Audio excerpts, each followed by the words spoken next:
person in the relationship that wants things to stay the same, and the other one wants to move forward and make change and have new things go on in their world, and they're just not really compatible anymore.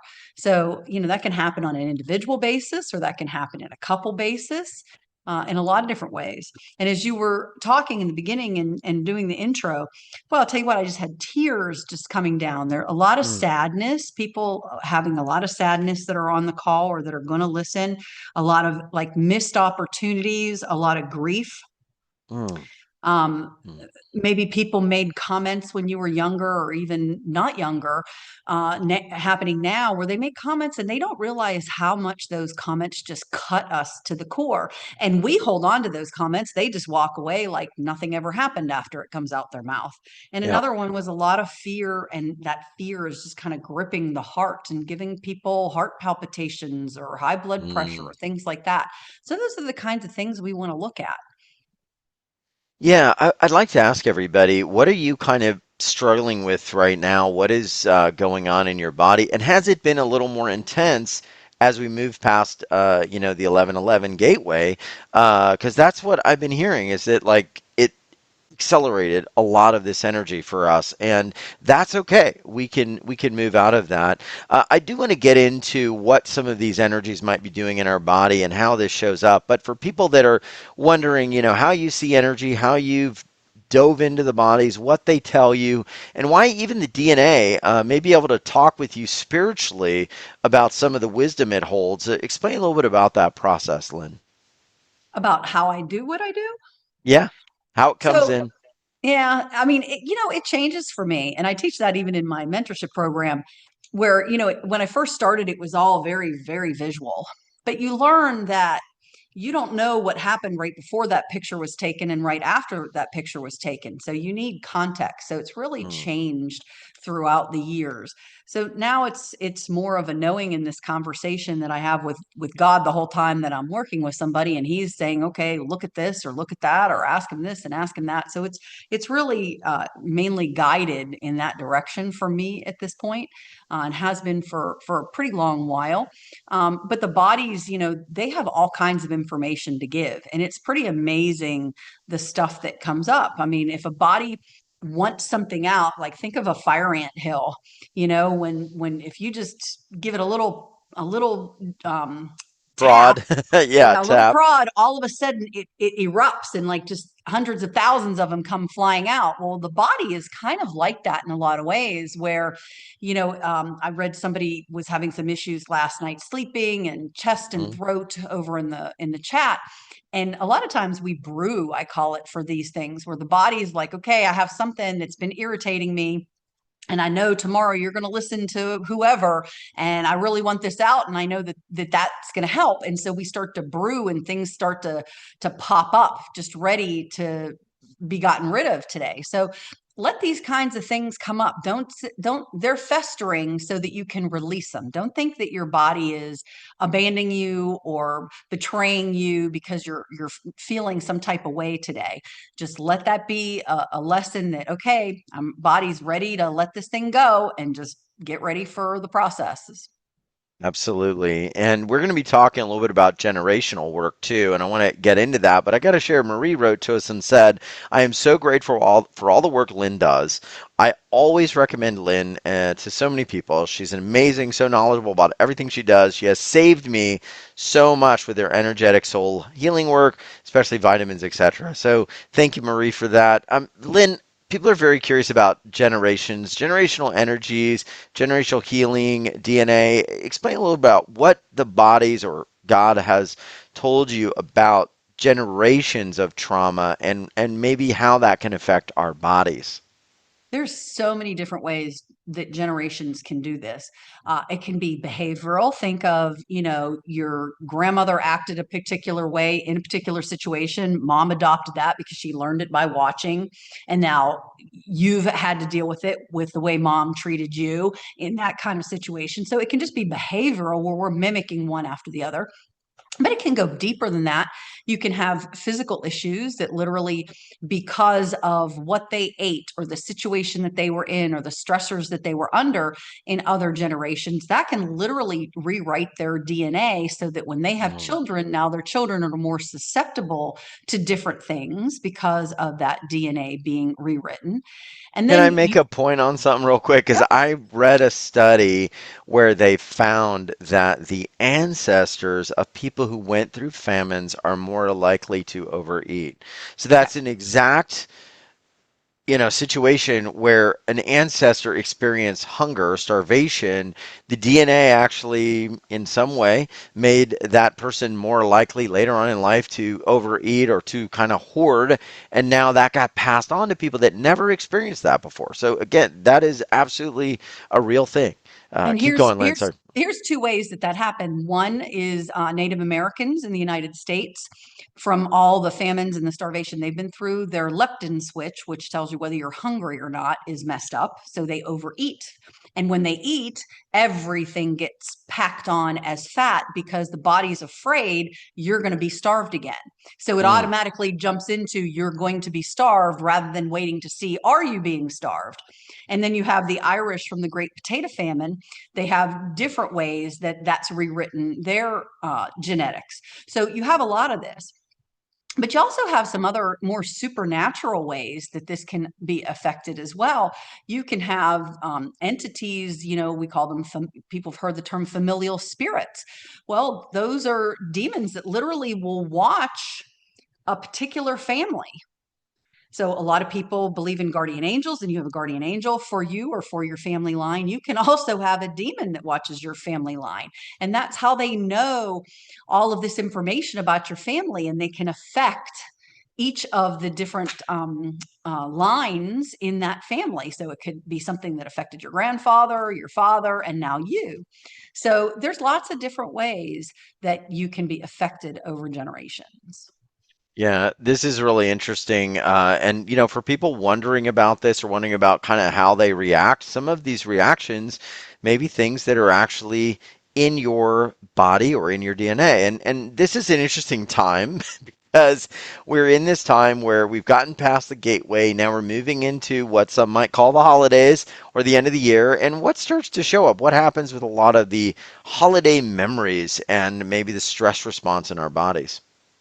Yeah, I mean, there's a handful of people that the holidays are just the happiest time of the year. But I have to say, probably more than 70% of my clients, it's not necessarily the happiest time of the year for them. So it's very hard.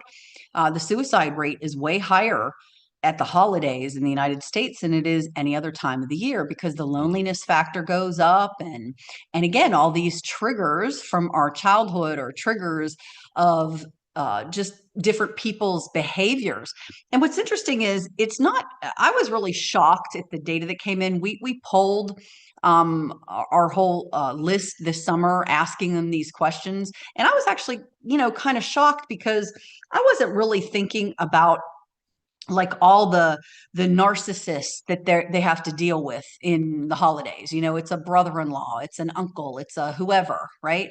Or how people will be so disrespectful to each other at the table, or how people will insert themselves into your family and your life situation and basically want to take over and tell you how to deal with all of your stuff, right? There just was so many different situations that came up that I was just really kind of shocked at. I mean, I knew people had disagreements with family members, but this just put a bunch of labels on all of it. So to me, I have the blamer, the gossip, the person that wants to gossip about everybody in the family, the judges, the one who wants to tell you what you're doing wrong and why, the competitors, you have this, especially men, I think, or boys, or whatever you want to call that, where basically it's like, they have this competition going as to who's going to do this better or that better.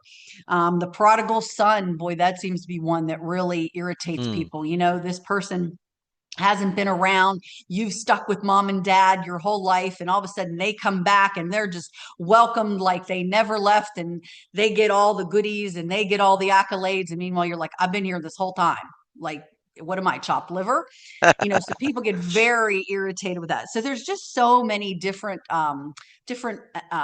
people types, I'll call it, that you guys wrote in that we're going to address in this because it's a real thing. And there was a lot of people that agreed that these people are problems in their world during the holiday. Wow. Let us know if any of this resonates with y'all. I want to hear kind of maybe what are some of the things that you deal with from a familial standpoint.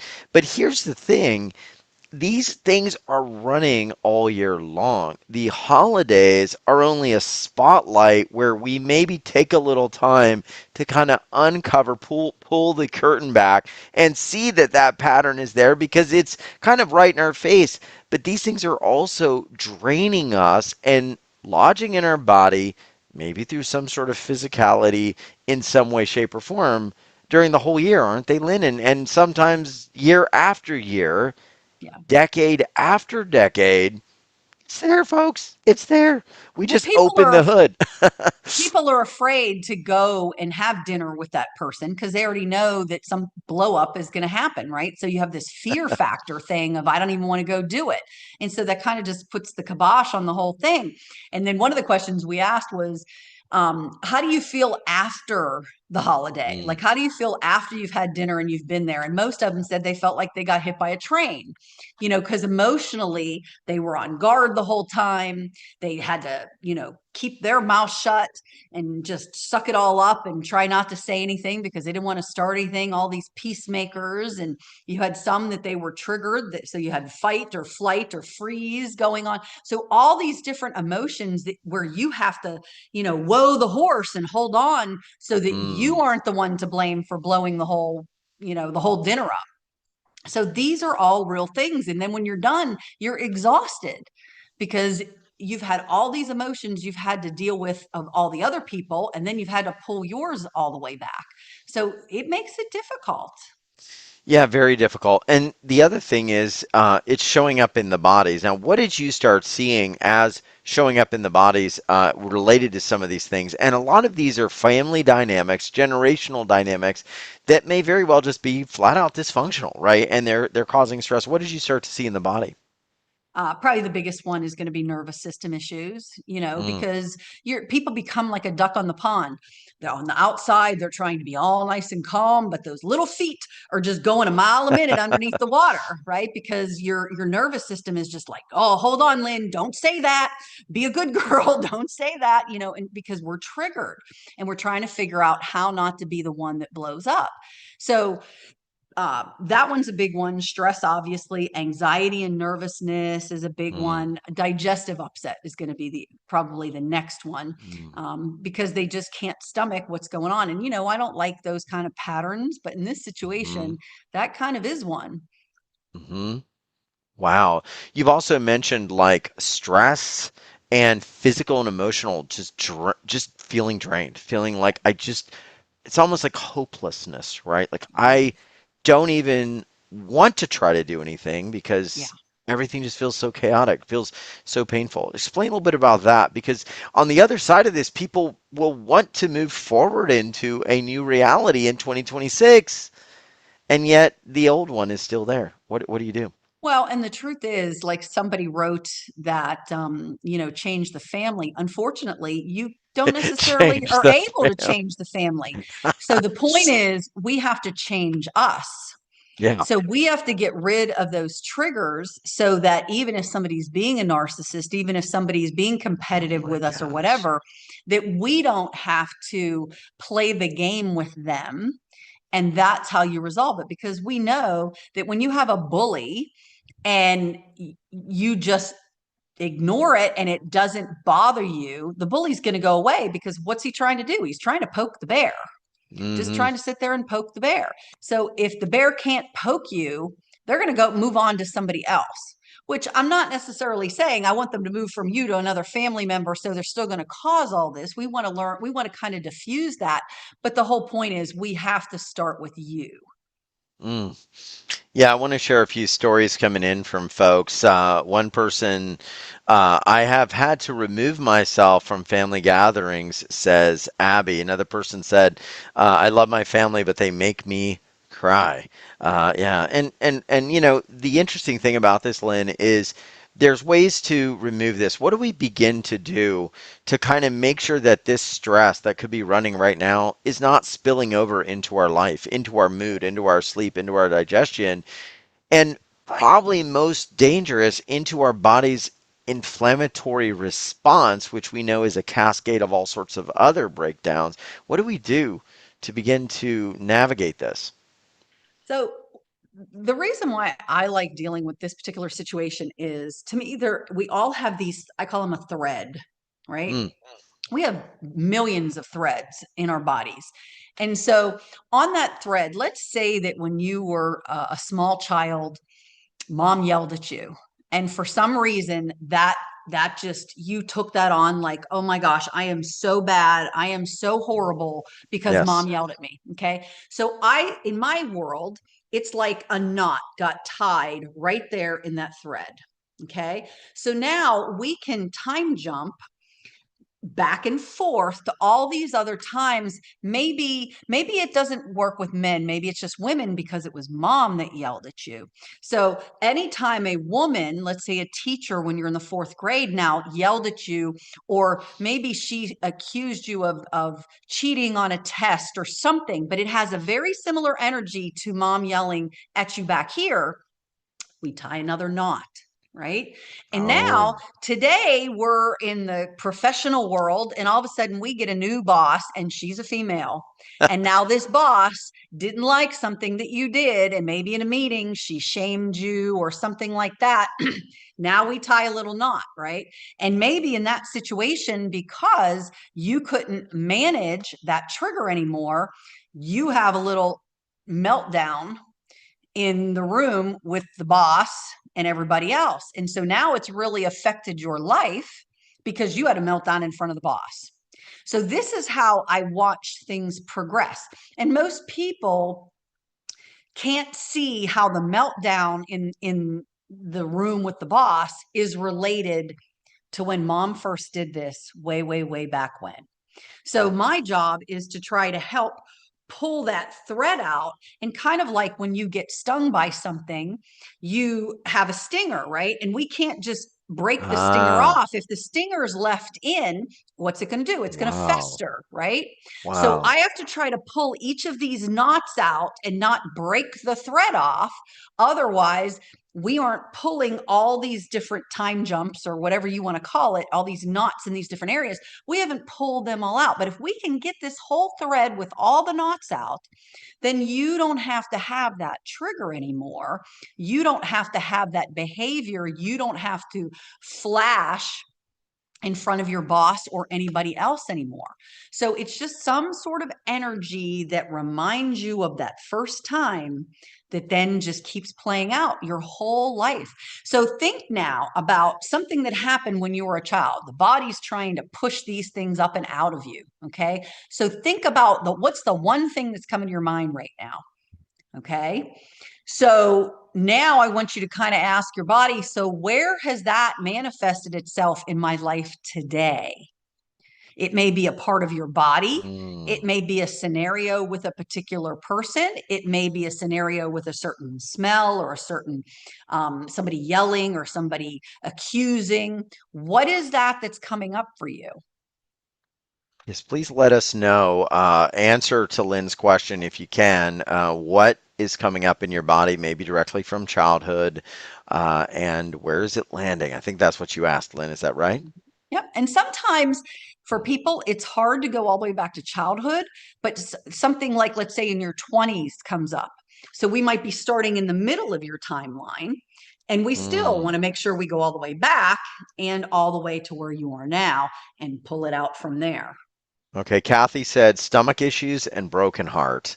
Marion, mostly in the chest, and it's anxiety and panic and a fear sensation. And she had mentioned something with her mom early on, uh, being what she believes is one of the causes. Sarah says it's the same. Now, Sarah, do you same as Marion or the same as Kathy?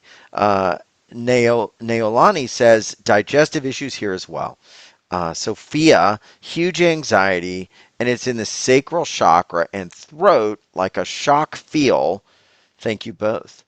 Noreen says in the ears. Sarah, anxiety digestive. Wow.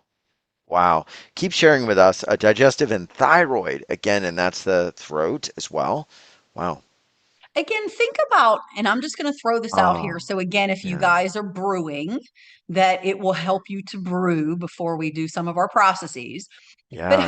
how many, especially a lot of women on the call, how many of us, when we were young, mom or dad said something about our weight, or mom or dad said something about, our sister or brother is the smart one, and we're the pretty one, or maybe we're the ugly Hmm. one and they're the smart one, or they're the pretty one.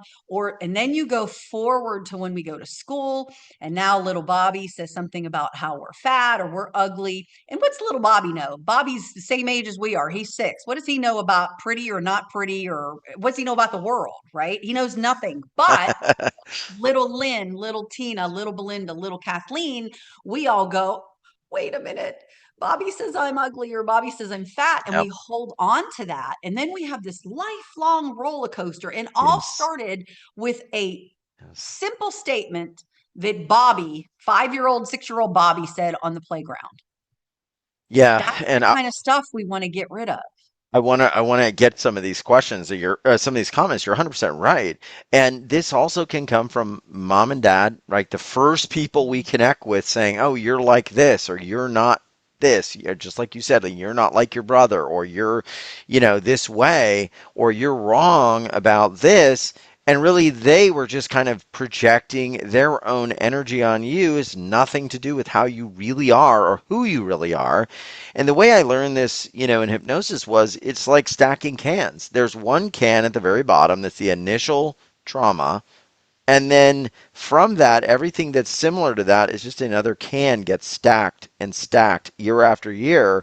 Then you have this huge reverse pyramid of cans, right? Kind of bogging you down. But if you can get to that first initial trauma, that first knot, and pull it out, they all come down. And so we're going to dive into that a little bit. Let me get to some of the other comments. Tina said I was being abandoned and being unworthy, not accepted for being me. Frida says digestion, stomach, and chest anxiety. I'm so sorry for that, Frida. Anne says sinus, chest, and belly. I'm so sorry, Anne. Susie, thyroid, adrenal, gum, teeth issues. I'm so sorry, Susie. Um, Kathleen, digestive nervous system. I feel it in my neck and shoulders. Sending you love, Kathleen. Belinda, major headaches around family. My husband knows when to pull me out and leave, though. That's Bless great. him. Bless Bless him. He's him. a hero. That's right. Yes, I was told all of them, says Tina. Father verbally abused mom and abandonment, manipulation. Sending you love, Robin. Wow. How do we recover from this? That's what B's question is. Well, yeah, we're going to talk about pulling the energy out. I love that analogy of that stinger from that bite is still in there. And at this point, Lynn, it's energy, right? Explain a little bit about how that stinger is energy and what that really means for people who may not understand the concept of an energy stinger still there, like causing that irritation. Well, what's interesting, I call it jumping the divide. So you can have a thought, feeling, and emotion, and it can literally translate into something in the body. So you can have something physical, I should say, in the body. So you can have a thought that is, again, you're not pretty, you're not skinny, whatever that is, right?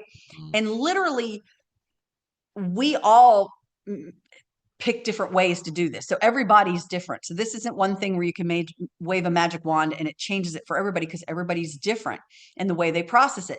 But literally, some people will take that and turn it into a very toxic um, goo that now Mm. is in their bloodstream or is in their digestive tract.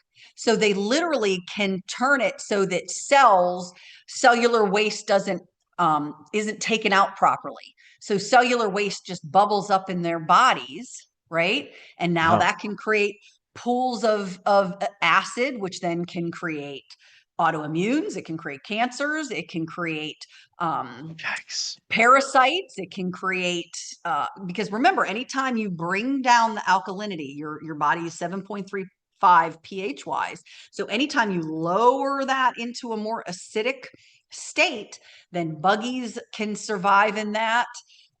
Bacteria, pathogens, viruses, all that kind of stuff, they now can wake up and start gnawing on tissue, right? So if we can take these things and suppress our immune system, if we can take these things and make it so that our lymphatic system doesn't work, I mean, we're very creative beings, very creative, even when we're destroying ourselves. Isn't that an interesting concept?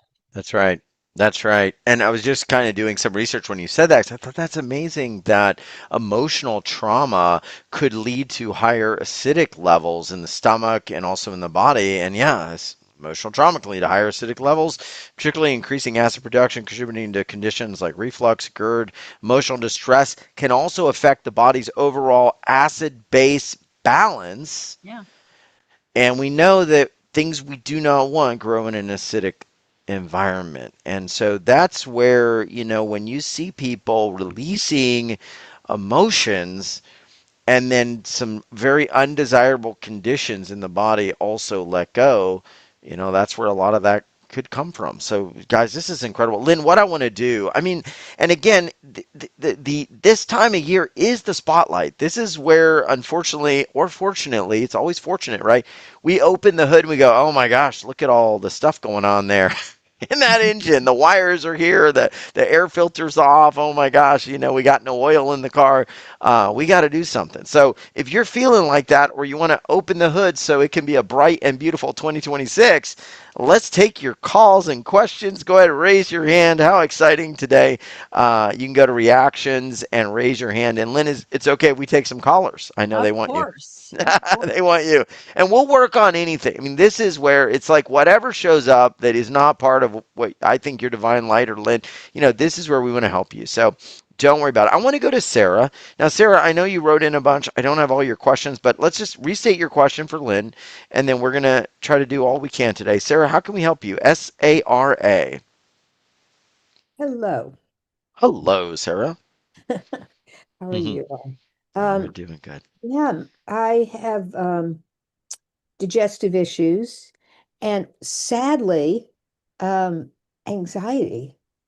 And I meditate. Somebody said yesterday, meditate. I meditate 2 hours a day. But there is Mm, this overriding anxiety.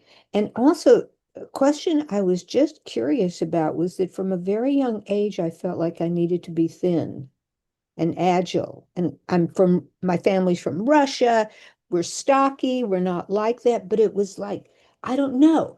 Was I an alien? And that was a very tall, thin mm. breed of people. I didn't know where this really strong need to be thin and agile, not so much about beauty, All but right, just there's a strong. bunch of things coming up. So the one thing I want you to hear is that when if anybody's followed me, they've heard bits and pieces of this story, but I'm adopted and my parents adopted my brother and he was very thin and tiny and of course he was sickly, right? So my parents decided when they adopted me 18 months later that a little fat baby was going to be a healthy baby.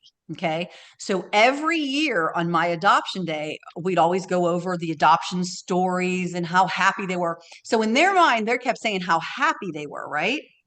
But all I heard was I was the fat baby. Fat equals healthy, right? Mm. But yet, as soon as they brought me home at 6 months old, I was so fat. I was 26 pounds at 6 months, like a butterball turkey that you're getting ready to have for Thanksgiving. And literally, the first thing they did was put me on a diet. So I heard this story every year. So what do you think that did in my world? Like I had weight problems, up 50 pounds and down 50 pounds every 5 years of my life until like 10, 15 years ago. Okay. But that's the kind of programming you hear something. They were making it that it was a good thing. We loved you so much. Your dad picked you and my mom picked my brother. How do you think that set up my relationships with my parents growing up? I was my dad's child. My brother was my mom's child. Do you see what I'm saying? People make Mm. innocent comments and we hold on to them for dear life. So that's the kind of thing that we want to get rid of. So a couple things are coming up. So think back to age 6. Your body said age 6 was when some of this started for you. Okay. Mm. And the other, especially related to the digestion and the anxiety. Okay. The other piece is anytime today anybody tells me they have anxiety, the first question I ask the body is, do you have the MTHFR gene mutation? And you do. So it's a gene mutation that causes digestive problems and their methylation problems. And what methylation does and what it means is your body has a hard time releasing all the toxins. It can't, your liver can't clear a lot of that out. So we're going to bring in a bunch of energies of methylated B vitamins because that's what your body can't do. So one of the things, are you in the, you're not in the United States, right? I am. Oh, you are. Okay. Northern Here in the, California. okay. Here in the United States, everything like cereals, milk, all these things all say they're enriched foods. Okay. You want to stay away from all of those because they're enriched with folic acid, which is a synthetic form that your body absolutely cannot handle. So interesting. I really avoid wheat and I don't eat any dairy. But part of the avoidance of wheat might be why all the wheat products are all enriched. So your body knows, oh, that's like, no, I can't do that, right? But make sure you're reading some labels and that you're not getting anything else that's enriched because that's going to be a problem for you. Okay. Oh, So we're going to pull in these methylated and go look up. It's called the MTHFR gene mutation and go do some research because some people you have both the digestive and the anxiety, but different people, some will just get the anxiety. Others will just get the digestive issues, but there's a whole plethora of issues that are just body wide that you can have based off of this gene mutation. Okay, so we're pulling in some I wrote it energetic. down on my banana. There you go. So we're going to pull in a bunch of energetic B vitamins for you. We're going to Thank pull you. in some NAC, which if you're taking vitamins, you want to not take glutathione because it can't make it past your stomach acid, but NAC is the precursor and it will help you then make glutathione. So we're going to pull in a bunch of NAC. So anything come up for you in terms of the emotional thing that might have been going on in your world at age 6 that you'd like to share? Um, there's nothing specific except that when I think about being 6, suddenly I feel more anxiety in my neck and in my shoulders. Okay. So I'm not sure exactly what happened, but So whatever that is, can we start to pull this whole thread with all these knots, whatever's around that energy of age 6 and that tension and anxiety, can we start to pull that whole thread out? please. Oh, thank you. And were you in Russia at the time? No, You were in the States. I was in Tennessee.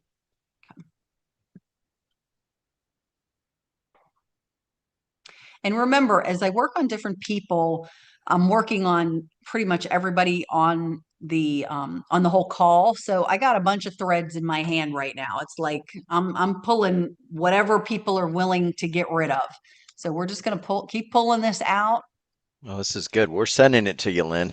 Yeah, a lot of pressure on that behind that left ear when I'm trying to pull this 6-year-old thing out.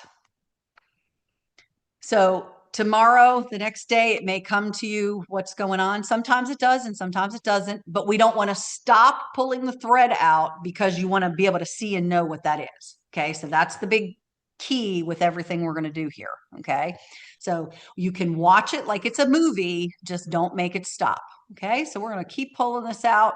It's probably going to keep going here for a little bit because there's a bunch of things on this timeline, but it's weird. It like starts behind the ear and now it kind of has gone up into the temple. Mm, So it's kind of moving around up in the head, but it's mm. more the skull than it is the brain. Okay. So we're going to let that keep going. Okay, how you feeling, Sarah? I'm feeling this release from around Mhm. heart chakra. It's like something that felt like it was really a fist is opening up in a very pleasant way. Good. Yeah, that is amazing. I'm feeling too, almost like there's some like thing getting pulled, you know. Yeah. Um, it's just weird, but you ever had that feeling like where they pull like a stitch out and while it hurts a little bit, it's like feels so good to like get that thing out because it's time to go. That's what I Yeah. feel like. Like you kind of is a little stingy, but I'm like, yeah, just get that out of there. Anybody else feeling that? Let me know. And I don't like stitches. I don't like getting them But removed, you but have to remember that string, that energetic string yeah, that's in there, tissue has grown over it and around it. It's been incorporated into your it's body. So as we're pulling it yes. again, the body's got to be willing to go, okay, I'm ready to let this go. I'm ready to just let you get Oh, this out. But I can't just yank it or I might leave part of it in there yes. and it'll abscess. That's right. All right, Yeah. Sarah, thank you. Go And ahead, please. my throat, it feels much more open. And Oh as a my singer, I'm gosh. very attuned to what's going on there. So much gratitude. Thank you, thank you, thank you. So Thank you're you, a my dear. singer and you can feel what's happening. I mean, your throat is so valuable and delicate. You feel it. Oh, absolutely. Yeah. And it's La on your la vocal la. cords right now. What? It's on your vocal cords right now. Oh, I infinite gratitude to both of you. I can't thank you enough. Keep us Amazing. posted. All right. Thank you, Sarah. Thank you. I mean, this is what's so valuable about this energy work is like you show up, you're like, yeah, I'm going to get on this call. And then all of a sudden you're like, oh my gosh, someone's pulling all this energy. Lynn is pulling this energy out. And I feel it here and I feel it here and I feel more free. And you're like, but wait a minute. This is just energy. Yeah, guys, every single thing is energy. It's all energy. We are in an energy soup. You look deep enough, the atoms are just energy. They're 99% empty space. We're all just energy. So let me know if any of y'all are feeling and what you're feeling. Nolani says, yes, I'm feeling up my spine. Marie says, thank you, Sarah. I also benefited as well. So yeah, let's go to another caller. This is pretty awesome. We got Hold 111. on one What? second, What? Darius. What? You said it sounds like a naughty word, and I think that that's why they made it that because it can be just a really bad. It's probably one of the worst gene mutations because they say now that probably 80% of the world has this gene mutation. It has just been bred into us that now so many people have it and they don't know what it is and they don't know what to do to change it. Oh, And so that they just is live not with that good. anxiety and they live with the digestive upset and all the other symptoms that come with it. Yeah, this is the MTFR. And I said, sounds like MFR That to but Marion. And that's its nickname. oh, yeah, so we don't want that thing. Okay, well, wow, a lot of people feeling it. Let's go to another caller. We got 111, which is kind of everybody's always like 111. That's an angel number. So now I'm doing it. All right, let's go to. I want to go to. Let's see. Oh, we got a bunch of people. All right, let's go to Joan. Joan's already unmuted. She's ready to go. Joan, how can we help you today? Joan, can we hear you? Hello. Yes, it's you. Hi. Um, I have a lot of stress throughout my neck and my shoulders, and I also have I have lupus, rheumatoid arthritis, and I'm suffering from bursitis now.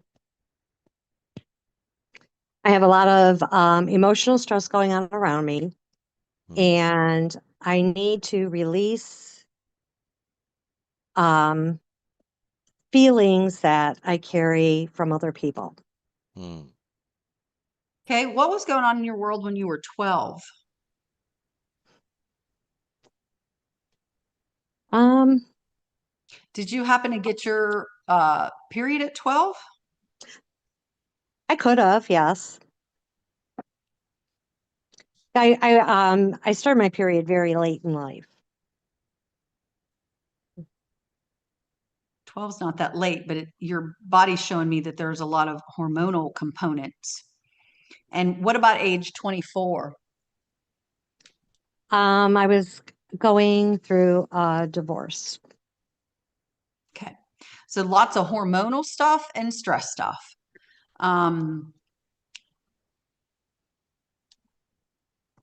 Okay, very interesting numbers that are coming up. What about 36? I was being abused by my husband, and I was choosing to leave him. Okay. So everything around all of these. So what's the emotion there? Is there some kind of guilt there for leaving even though you were abused? Why is guilt coming up? I had 2 children, and I didn't really want to leave them, and they chose to stay with their father. Okay. And how did that make you feel? Other than guilt, what's the other emotion? Very sad. Did you get to still see them or you got Um, distanced after that? my one son chose to not talk to me for 2 years. My other son didn't know if he was going to want a relationship with me. Okay.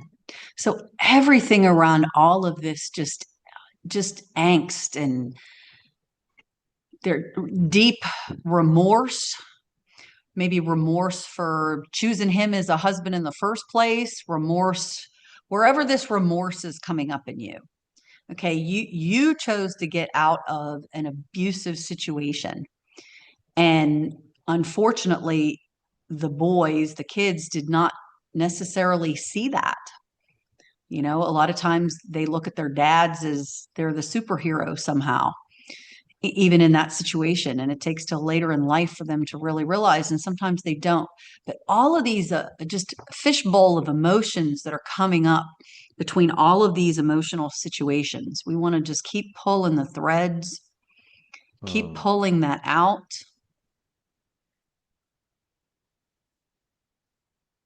Ooh, so your body's choosing a little bit different way to deal with this. So as the thread comes out, it wants to turn this into like sparklers and firecrackers and light the end on fire and just let that sucker just go poppity pop. Not have any of this in your space. So we want to keep pulling all of this out. The grief is just absolutely profound.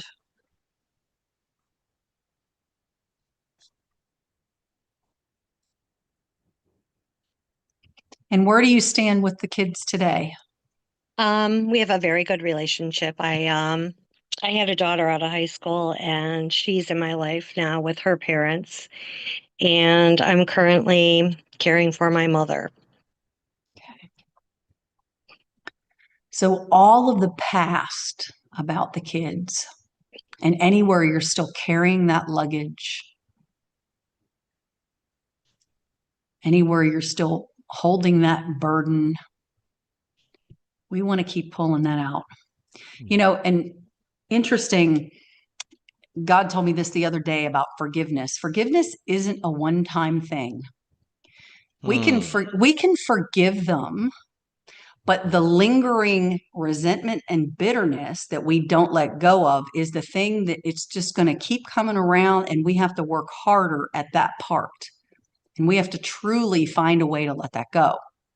So anywhere where you've done the forgiveness, but there's still any hidden resentment, bitterness, unforgiveness, whatever that is, we want to pull that out.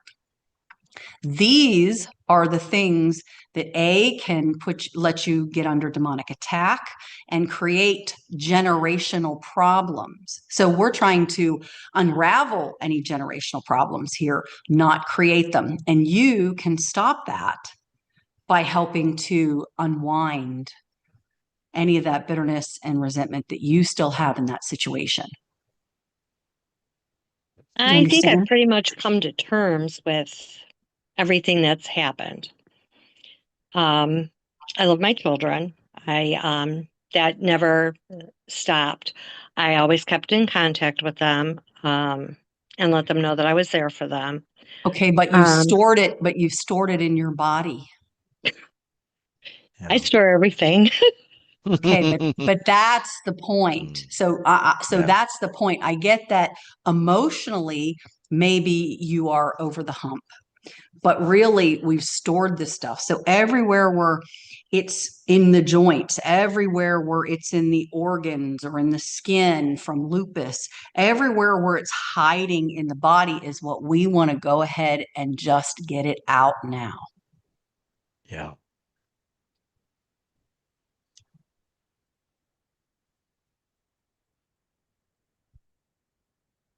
Mm. So stuffing it in your body is not the same as being over it. And that's the whole point to all of this is Darius and I said this at the very beginning where it's like we worked on this and we thought we were over it and then we go and do something else and all of a sudden it's like, oh my gosh, how is that still there? I thought I dealt with all the pieces of it. But a lot of times there's still these little echoes and these little remnants that we still hold on to in different places. And I like that you said, Lynn, because this is a big one for me, like forgiveness. And I think this is what you said. And Joan, this is still working, so we'll come back to you as it's processing. I think you said forgiveness isn't a one-time thing. You may still have to work on the residue. Because I've forgiven, I've resolved, but I'm like, well, why is that coming back? And thank you for that, because that makes a lot of sense. I got to now work on the residue at times, right? Well, and it's hard too because a lot of times those people are still in your life and they still do something to be like sandpaper on you, which ruffles your feathers all over again. And then you realize, wow, I really didn't go through the whole forgiveness process because it is ruffling my feathers. Yeah. Wow. Joan, what's happening? And I know you've definitely dealt with it and processed it. And we just want to make sure anything left isn't there. What's going on? I feel lighter. I Good. feel, That's a good sign. yes, I feel lighter. I feel a little less responsible, and Mm, I feel more centered to myself and allowing everything to just flow free. Good. wow. Wow. And Do you? so Mhm. when when I look inside your body, I see, like the thing where you wind up your hose on one of those little contraptions where, you just keep winding it so it's just all in there. I see several of these. So this is what we're trying to unwind and pull those out of different places. Okay. So we're going to let that energy continue so we can keep unwinding all that. Wonderful. Okay. Thank you, Joan, and thank you for all the work you've been doing. Thank you. All right, we're gonna do a little process in a moment here. So everyone, let us also know if you're feeling these energies, you're feeling things move out. Marion's got a great question. I just gotta ask, and it's a little bit of an elementary question, but you know what? It's a darn good question to ask. And she says, Lynn, why do things get stuck in our bodies in your experience? Why? Why would the bodies do this? But the bodies aren't doing it. We are. Oh, okay. So Trick question, Marion. You we set me up. Okay, go exactly ahead. we stick it there. Yeah, So we do. there's Yeah. a lot of times I'm sure people are old enough on this call that they'll know what this is. But sometimes when I look in bodies, it's almost like a um, when you went to a library and you had the catalog, right, with just a bazillion Yes. cards of every book in there. Sometimes that's what people's body looks like because it's like, oh my gosh, we have all these cards, all these programs, all these threads, and I Whoa. just want to take them all and just, play 52 pickup with them and get rid of them all. And it's not always so easy because this one's tied to this one, which is tied to this one, which is tied to this one. And it's a real snarled mess. But we do it. And that's why I always laugh when people say to me, my body has abandoned me or my body has betrayed me. No, it's actually the Mm. opposite. You've betrayed your body and you are shoving all this stuff in the body that doesn't belong there. And that's what we have to retrain ourselves to go, you know what?